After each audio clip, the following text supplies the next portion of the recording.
எல்லாருக்கும் வணக்கம். நான் Hema Subramanian. Welcome to home cooking Tamil. இன்னைக்கு நம்ம ஒரு சிம்பிளான லஞ்ச் ரெசிபி தான் பார்க்க போறோம். அதுவும் முட்டை வச்சு ஒரு சூப்பர் ஈஸியான சிம்பிள் இன்கிரீடியன்ஸோட ஒரு அருமையான ரைஸ் ரெசிபி தான் காட்ட போறேன். வாங்க எப்படி செய்யறதுன்னு பார்க்கலாம். இந்த ரெசிபிக்கு ஃபர்ஸ்ட் நம்ம ஒரு மசாலா பவுடர் ரெடி பண்ண போறோம். அதுக்கு கடாயில 2 டீஸ்பூன் மிளகு, 1 டீஸ்பூன் சீரகம், 1 டீஸ்பூன் சோம்பு, சின்ன துண்டு பட்டை, 3 கிராம்பு, 1 ஏலக்காய் போடுங்க. அடுப்பை மீடியம் ஃப்ளேம்லயே வச்சு நல்ல வாசனை வர வரைக்கும் 2-3 நிமிஷத்துக்கு வறுத்துக்கோங்க.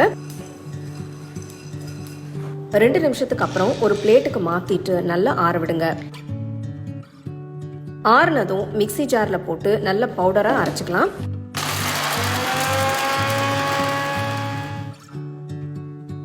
இப்போ தனியா எடுத்து வச்சிருங்க.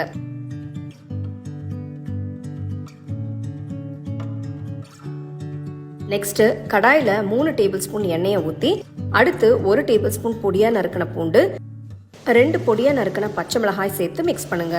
உங்களுக்கு காரம் பிடிக்கும்னா நீங்க இன்னும் ஒரு மிளகாய் எக்ஸ்ட்ரா சேர்த்துக்கலாம். நெக்ஸ்ட் ஒரு வெங்காயம் மெலிசா நறுக்கினதை சேர்க்கிறேன். வெங்காயத்தை நல்ல ஒரு கோல்டன் ப்ரௌன் கலர் வர வரைக்கும் வதக்குங்க.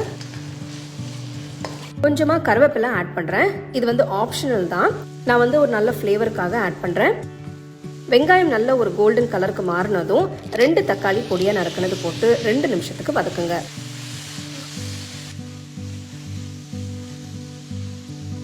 ரெண்டு நிமிஷத்துக்கு அப்புறம் 1 டீஸ்பூன் உப்பு, 1/2 டீஸ்பூன் மஞ்சள் தூள், 2 டீஸ்பூன் மிளகாய் தூள் சேர்த்து மிக்ஸ் பண்ணுங்க. தக்காளி நல்லா வதங்கிடுச்சு. இந்த ஸ்டேஜ்ல 1 டீஸ்பூன் அரைச்ச மசாலா பவுடரை ஆட் பண்றேன். மீதியை நம்ம அப்புறமா யூஸ் பண்ணுவோம். அடுப்பை மீடியம் ஃப்ளேம்லயே வச்சு இந்த மாதிரி மசாலாவை ஓரமா நகர்த்திட்டு சென்டர்ல குழி மாதிரி பண்ணிக்கோங்க. இதுல 1 டேபிள் ஸ்பூன் எண்ணெயை ஊத்தி நெக்ஸ்ட் 6 முட்டைய உடைச்சு ஊத்துங்க. ஒரு முட்டை சின்னதா இருக்கிறதுனால நான் ஒரு எக்ஸ்ட்ரா முட்டை ஆட் பண்றேன்.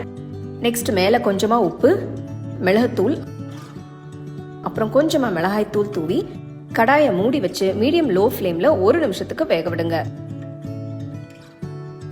1 நிமிஷத்துக்கு அப்புறம் மெதுவா மிக்ஸ் பண்ணுங்க. லைட்டா மசாலாவையும் சேர்த்து மிக்ஸ் பண்ணுங்க. அடுப்பை லோ ஃப்ளேம்லயே வச்சு கடாயை மூடி 2 நிமிஷத்துக்கு வேக விடுங்க. 2 நிமிஷத்துக்கு அப்புறம் பாத்தீங்கன்னா முட்டை மசாலா நல்லா வெந்து ட்ரை ஆயிடுச்சு. இந்த ஸ்டேஜ்ல ஃப்ளேமை இன்க்ரீஸ் பண்ணிட்டு 1 டீஸ்பூன் அரைச்ச மசாலா பவுடரை ஆட் பண்றேன். எக்ஸ்ட்ரா மசாலா பவுடர் இருந்தா நீங்க ஒரு ஏர்டைட் கண்டெய்னர்ல போட்டு வச்சு எப்போ வேணும்னாலும் யூஸ் பண்ணிக்கலாம்.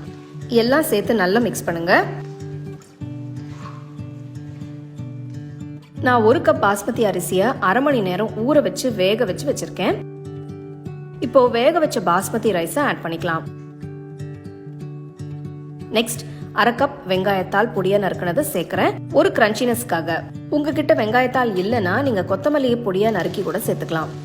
ரைஸையும் மசாலாவையும் சேர்த்து மெதுவா மிக்ஸ் பண்ணுங்க. பாருங்க, பார்க்கவே எவ்வளவு சூப்பரா இருக்குன்னு. இது பசங்களுக்கு, பெரியவங்களுக்கு எல்லாருக்குமே பிடிக்கும். ஸோ ரொம்ப ஈஸியா சிம்பிள் இன்கிரீடியன்ஸ்ல நம்ம செஞ்சிருக்கோம். டேஸ்ட் ரொம்ப சூப்பரா இருக்கும். கண்டிப்பா ட்ரை பண்ணி பாருங்க. இந்த எக் ரைஸ் ஒரு எக்ஸலண்ட் லஞ்ச் பாக்ஸ் ரெசிபி கூட. ரொம்ப டேஸ்டா இருக்கும். இதுக்கு தொட்டுக்கிறதுக்கு எதுவுமே தேவையில்லை. நீங்க அப்படியே சாப்பிடலாம். கண்டிப்பா ட்ரை பண்ணி உங்க ஃபேமிலி ஃப்ரெண்ட்ஸோட ஷேர் பண்ணுங்க.